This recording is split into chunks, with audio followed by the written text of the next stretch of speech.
Welcome everybody to Tuesday Tea Time. I do not have any tea today. I am running around like crazy, but I thought I'd take a few minutes to chat with everybody at tea time as usual. I am actually at sort of a landmark here on San Juan Island. I'm out in the middle of a big field halfway between town and my house, and there's this rock. And this rock gets repainted, I would say, once a week, once every 2 weeks. Somebody puts some sort of artwork on it. And I love it. It's been here since I was a kid. There's always something new and interesting on it. And sometimes the artistry is just amazing, and sometimes it's more casual.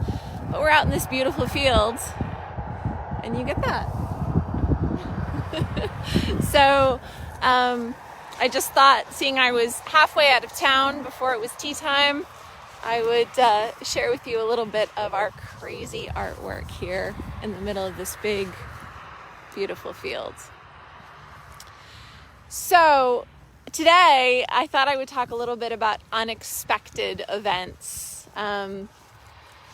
We always have the best of intentions with our horses, and that's a really good thing. You know, I wouldn't want it any other way.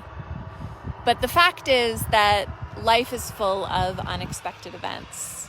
And I was thinking about this a lot because right now I have a dump truck full of gravel stuck in my horse paddock. Had to stay there overnight. We're working on getting it out right now, hence all the rushing around.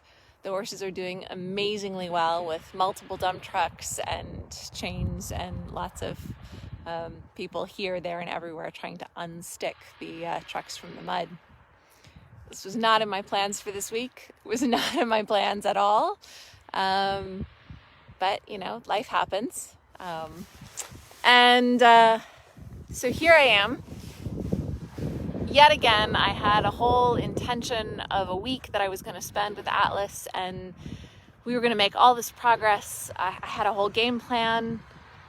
He was going to be my focus this week, and here I am driving people around and organizing trucks, and Atlas is watching the whole thing. So I suppose there's a sort of training that's happening, but it's not necessarily the training I intended for Atlas today. This is what happens with horse training. You know, we have these best intentions, but life happens. And I think about this a lot because I had an intention that I was going to film this movie with Ari and Atlas in 1 year. That it was going to recreate the film that I did with Myrna.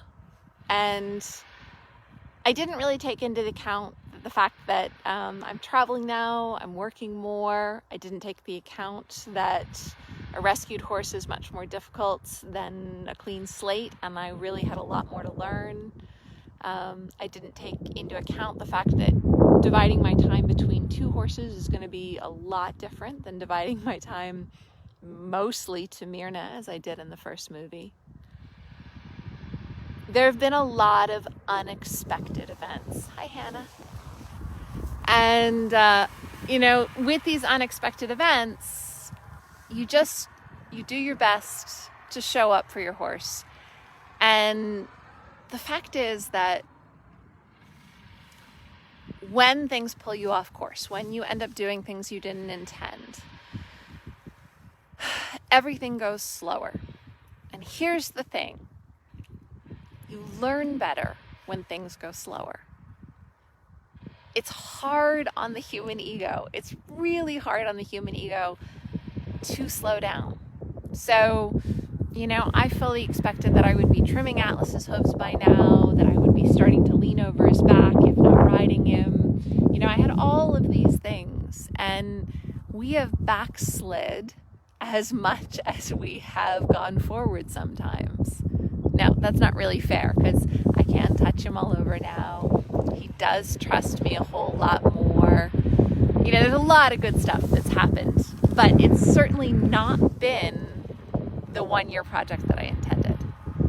And that's not entirely Atlas's fault. You know, that is a lot due to the fact that I had other things come up. I did not have the time that I thought I would have to invest in this project. So that makes freedom-based training, the slowest training method in the world, into an even slower training method. And that's beautiful. Really, honestly, truly. Going slower lets you understand details you would have never understood before. If I can't ride Atlas yet, what do I spend all of my hours doing with him? Those are things that I wouldn't have done if I could ride him. And I need to remember that there is a silver lining to this. I am learning details about horse training that I never would have grasped if my training went faster. And I think I've spoken about this before, but I'm really thinking about it a lot because my whole week got turned upside down with dump trucks stuck in the horse paddock. But now that I'm here, we've had to take some detours. Atlas is happily eating hay while he watches us pull dump trucks out of the front of his paddock. There will be less horse training done today. There was less horse training done yesterday. Because I'm doing less hours, everything will take longer. And because everything takes longer, I will have more time overnight to think about what I did do. What are the small, minute differences between one day and the next day where we make more progress or less progress? And those small, minute details are things that I really think will help people around the world when I teach and I travel for clinics. So this is human training. I would love to be, part of me wants to drop everything. I want to just drop everything and say, Atlas is 100% my project until he's 100% safe for other people to handle. That would be really fun. That would be awesome. But I don't want to give up my work with Ari. I don't want to give up my teaching. I don't want to give up Ocasio. I still like to visit with my mares. I love to see all of you guys when I travel. And then unexpected events like dump trucks stuck in the horse paddock. These are going to happen. And if they're going to happen, and I don't have the same amount of time to pour into horse training as I expected, then it's time to look at the silver lining and say, this is what I have. I'm going to take a little bit of time every day, and I'm going to do a little bit, and then I'm going to think about it overnight. I'm going to take that little bit of training that I did, think about it deeply so that I understand it better, and this is going to help me in the long run. Slow is not bad. It's just slow. We will still get there. It just will take longer. So, Allie says, I needed to hear this today. I'm glad. Our timing is good. Julie says, you're amazing, Elsa. I hope you know that. We can't control everything. That's the whole taming wild thing, isn't it? Yes, it is, Julie. Taming our own expectations. Yeah. I hope I'm demonstrating this well, Julie. I struggle with it. It's the name of my movies. It is the concept I teach. But what's that thing? You teach those concepts you need most to learn yourself. So Sal says, I keep getting the message to slow down, even when I really think I have. I know Cleo needs me to slow down much more. We get the message, and then we do our best, and then we get the message, and we do our best, and it is a beautiful process. So I'm just here to confirm for all of you guys who are getting that message from your horse, it's okay. We have these milestones, these goals. Those are good. They're important. We're going to keep heading towards them. But we're also going to smell the roses along the way. We're also going to fix the unexpected problems that come up along the way. We are also going to attend to normal life as we train our horses. If we have more time, it will go faster. If we have less time, it will go slower. Yeah. Oriana says, hi, Elsa. Yes, not riding can give a different perspective. we just do a lot of things that we wouldn't do if we knew we could hop on and ride. And the time invested in the things that are not riding are equally valuable, if not more so, than the riding itself. Maybe I never ride Atlas, and that's okay. Maybe I do, and that's okay too. It's not the riding or not riding that's important. It's all the experiences we have in that direction. And I don't care if I get there or not, because it is that journey, not the destination. So, thank you, Julie. Yeah. Life happens. Yeah, it does, Sandra.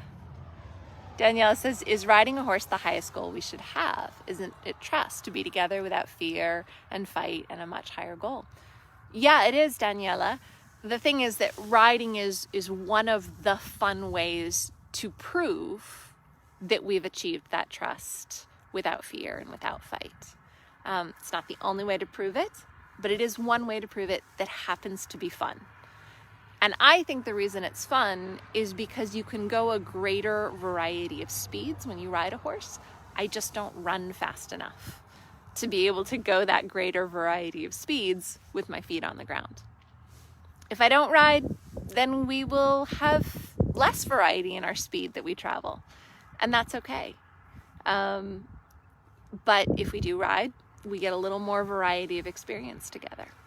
Either way is fine. I'm out here at the big painted rock here on Friday Harbor. I'm halfway between town and my home. I'm going to go back and see if I can help be in the right place at the right time while the guys move the trucks around and hopefully don't get too much more stuck in the mud. So, short tea time today. Those are my thoughts. Life is full of unexpected turns, and I hope you guys all enjoy your day wherever you are, whatever it throws at you. Fit in a little horse training. 5 minutes. 5 minutes with your horse, even if you don't have time for anything else. And then take that 5 minutes home with you. Sleep on it. Think about it. Meditate on it. That's the beauty of going slower. You will remember details about your relationship that you might have glossed right over if you'd had more time and achieved more things. So those are my thoughts for today. Have a wonderful day, you guys. I'm going to head back home and get my paddock cleaned up.